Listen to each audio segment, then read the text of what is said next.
Hello everyone, and as always, welcome back to my channel. Or if it's your first time, welcome to my channel. My name is Marlene and I talk about eating disorder recovery and everything related to healing the relationship with your own body, with food, and with movement. And let's talk about this big topic that's such a big topic for literally everyone in recovery, or nearly everyone in recovery, and that is weight gain, the fear of weight gain, how to cope with weight gain, and how to continue when you're absolutely panicking because you see that your body is changing.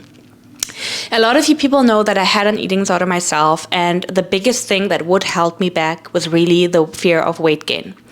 I remember how I would always tell myself, oh my God, if I knew that I could eat whatever and I wouldn't gain weight, I would probably do it. And while from today's standpoint, I'm not even sure if that was really so true, that was really what I felt. The fear of weight gain was really the biggest thing. Of course, the control, the suppressing emotions, and a lot of other things played a very big role when it came to why my eating disorder was sticking around for so long. But the biggest thing for me, especially consciously, was the fear of weight gain. A lot of my clients are so afraid of gaining weight, even though they know for 100% that they do want to recover. As many of you also know, I had a recovery attempt nearly 10 years before I actually recovered fully, and that attempt was actually not going quite as well as I would wanted it to go. The main reason for that was that I didn't make the decision to recover 100%. I wanted to recover.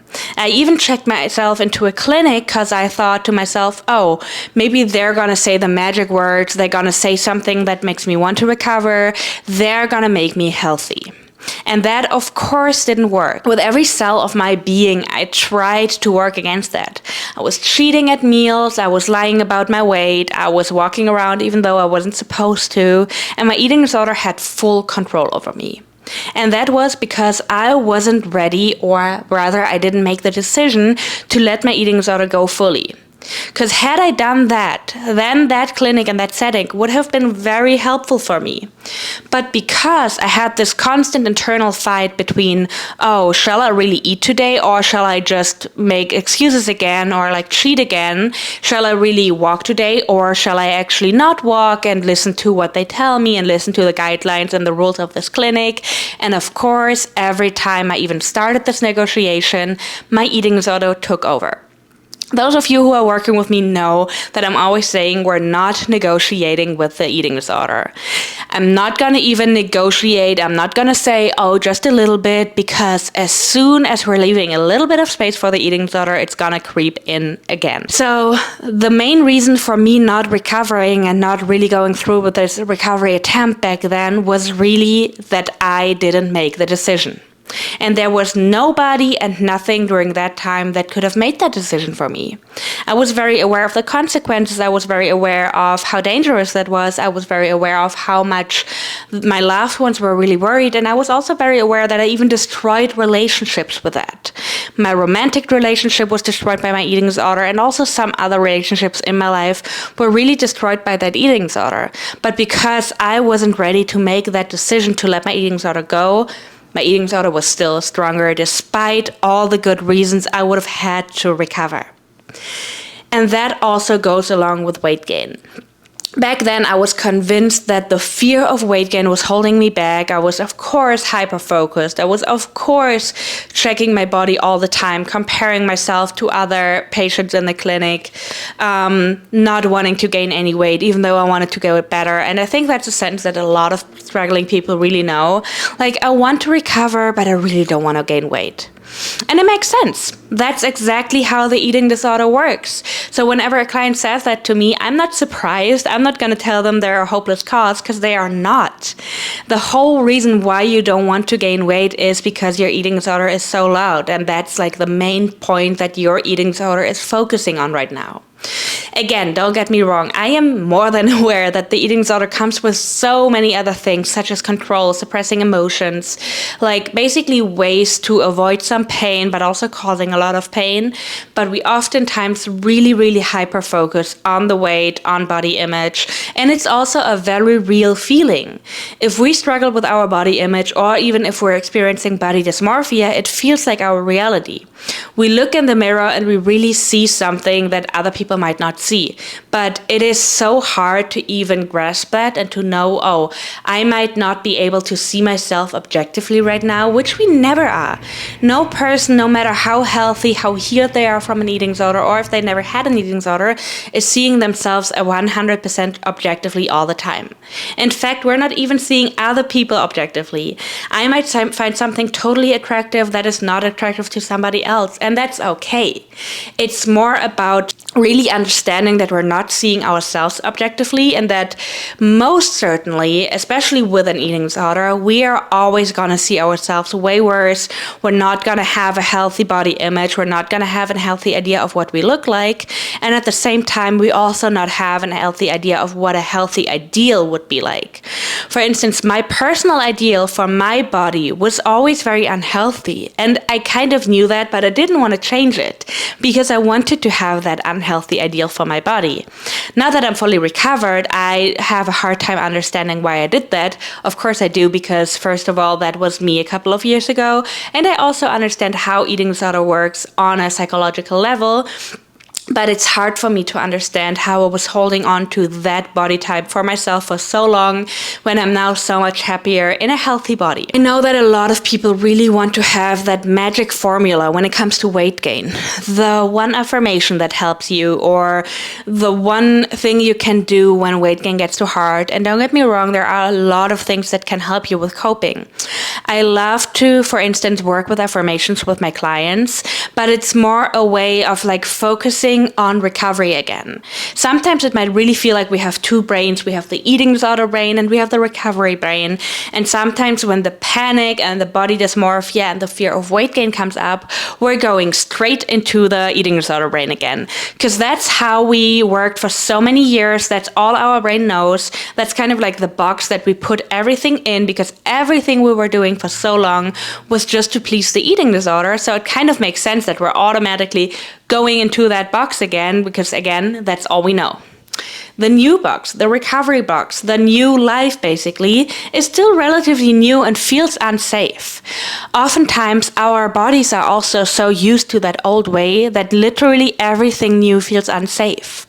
We as human beings are people that need routine. And routine oftentimes means literally doing the same thing over and over again. And the more we do something over and over again, the more our brain learns that this is safe and everything else is not safe. The same thing happens sometimes with other kinds of addiction. The same thing happens even if you want to change your behaviors, maybe in a way that is not towards mental health or eating disorders. The reason why it is so hard to make something a new habit is because we have to repeat it, but in the beginning it normally feels wrong, false, or even unsafe. Because eating disorders are mental illnesses and have a lot to do with our brain chemicals, with our coping mechanisms, and like they work on so many levels. Because of that, it feels unsafe to try something new. It literally, physically, and mentally feels unsafe to put on weight. So that is one of the reasons where the stress and the panic is coming from. Another reason is that you had these certain body standards for yourself for so long, even though they were actually not yours, they were the eating disorder. So it's kind of like a borrowed belief.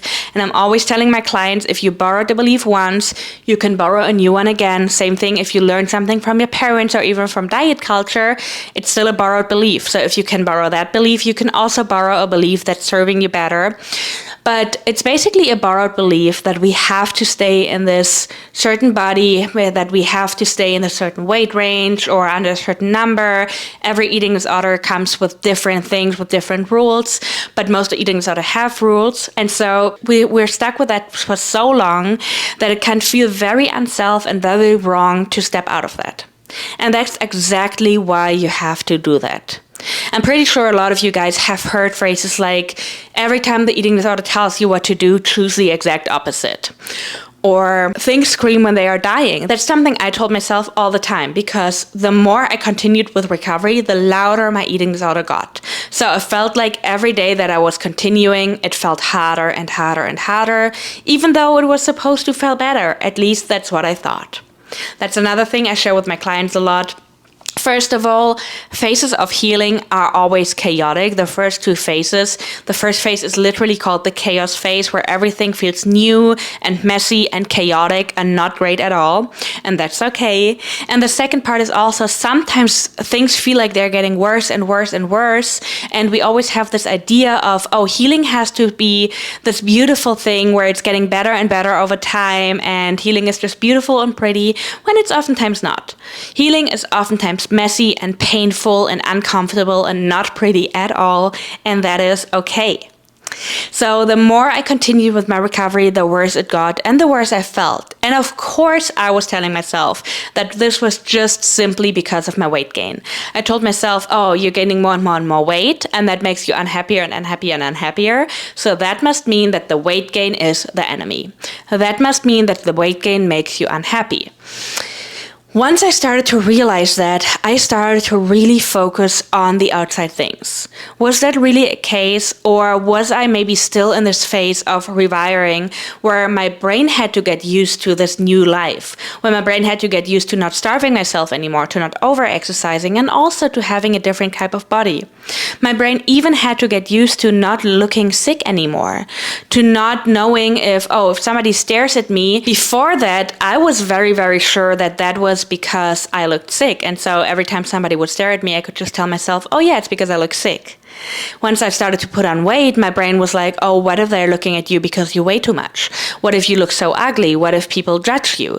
So all of a sudden, I had all these other reasons why people would stare at me, and it scared me. And so again, in my brain, I made the weight gain the number one enemy. Once I started to focus on the positives that I got, I could finally hang out with my friends more and not leave when they were ordering dinner.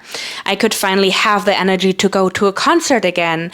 I would even be taken more serious by the people around me because I didn't look like a little starved child anymore. But of course, all of these things can feel temporary, and then once the panic comes up again, you jump right into your eating disorder brain again, and it starts over and over again. So that is one of the reasons why I really love to work with affirmations. Any sentence or anything that really reminds you of your why, and that really reminds you that you are doing the right thing. For some people, that is something like there is no too much, especially not in recovery, that you can actually apply to food, but also to your body. It can also be something like, I'm not seeing myself realistically, or everything that feels so wrong now is actually the right thing, or something completely different. But affirmations can actually be a really, really big help when it comes to accepting weight gain and accepting bodily changes. And at the same time, they can also help you to jump into the recovery brain again and to not stay in the eating disorder brain. I said something in the beginning that might sound a little bit harsh, but I actually really mean it. Recovery is a choice. Radical acceptance is a choice. I like to work with radical acceptance because it is something that you can apply to every situation of healing. Oftentimes, we have to radically accept everything that is coming with recovery. Because let's face it, as I said before, recovery is not always pretty and beautiful and healing, even though it is healing, but it doesn't feel that way. Oftentimes, it comes with a weight gain. It comes with feeling self-conscious. It comes with comments. It comes with gut issues. It comes with not knowing which coping mechanisms to use because your coping mechanism used to be the eating disorder. Recovery can come with so many uncomfortable things, with upcoming emotions, sometimes even with trauma that is coming up again. And just a little disclaimer, please make sure to work with somebody, especially when you have severe other mental health issues. It's extremely important to work with a therapist that's specialized. And I, as a coach, say that all the time. I'm a coach. I'm here to work with you on your eating disorder, and that is what we're going to work on together. But if anything else comes up, you need to work with somebody who's specialized in the field. Coaches are not therapists, and it's very important to distinguish between that. And certain therapists are not specialized in certain things, so it's really important to find somebody that can help you to work through certain things. So radical acceptance is a concept that mainly means, okay, I'm gonna radically accept everything that comes with my healing journey.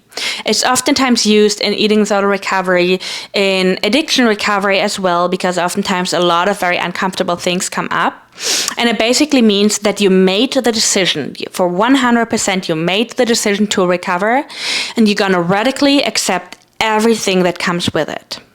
What happens when we use radical acceptance is that we're not going to go in this back and forth again that I kind of described in the beginning of this video, where every day I would wake up and I was like, oh, shall I actually go for the walk or shall I listen to the clinic rules?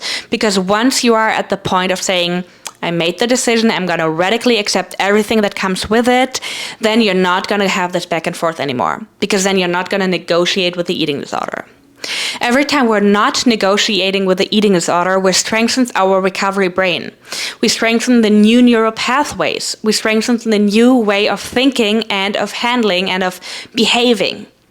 So radical acceptance is not just a concept that sounds good on paper. It actually works because it allows us to close that door to negotiating with the eating disorder. It even allows us to close the door to the eating disorder, even though the eating disorder is still present in our thoughts, but we're closing the door and we're locking it and we're saying we're not going back.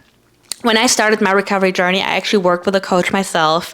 And every time I told her of my upcoming thoughts and of, oh, maybe I should go back, maybe I should work out more, maybe I should stop eating, she told me, well, you signed up for my coaching, right? And I was like, yes. And she told me, so you made the decision to recover. You told me in the beginning when we started working on this that you do not want your eating disorder anymore.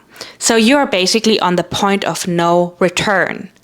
And even though it scared me a little bit in the moment, it gave me so much motivation and so much encouragement, because I could finally let go of this back and forth and of this negotiating with the eating disorder that costs so much energy. I even wrote down on my hand NR, no return, to remind myself every time. And sometimes I actually tell my clients to do the same thing, to even write something on their hand or to wear a little bracelet or anything else that reminds them of what they're doing and that reminds them of the fact that they're not gonna go back. I really hope this video helped you guys. Let me know if you want me to go more into detail when it comes to certain situations, such as clothes shopping, comments, or anything else related to gaining weight or having a changing body. But I did want to remind you guys that it is about the changing body, but it's also not. It's mainly about your decision and your decision to accept everything that comes with it. I really hope that video helped you guys. Let me know in the comments where you are at on your journey, if you like this video, and as always, if you have other topics that you would like me to cover, and I will see you in the next one.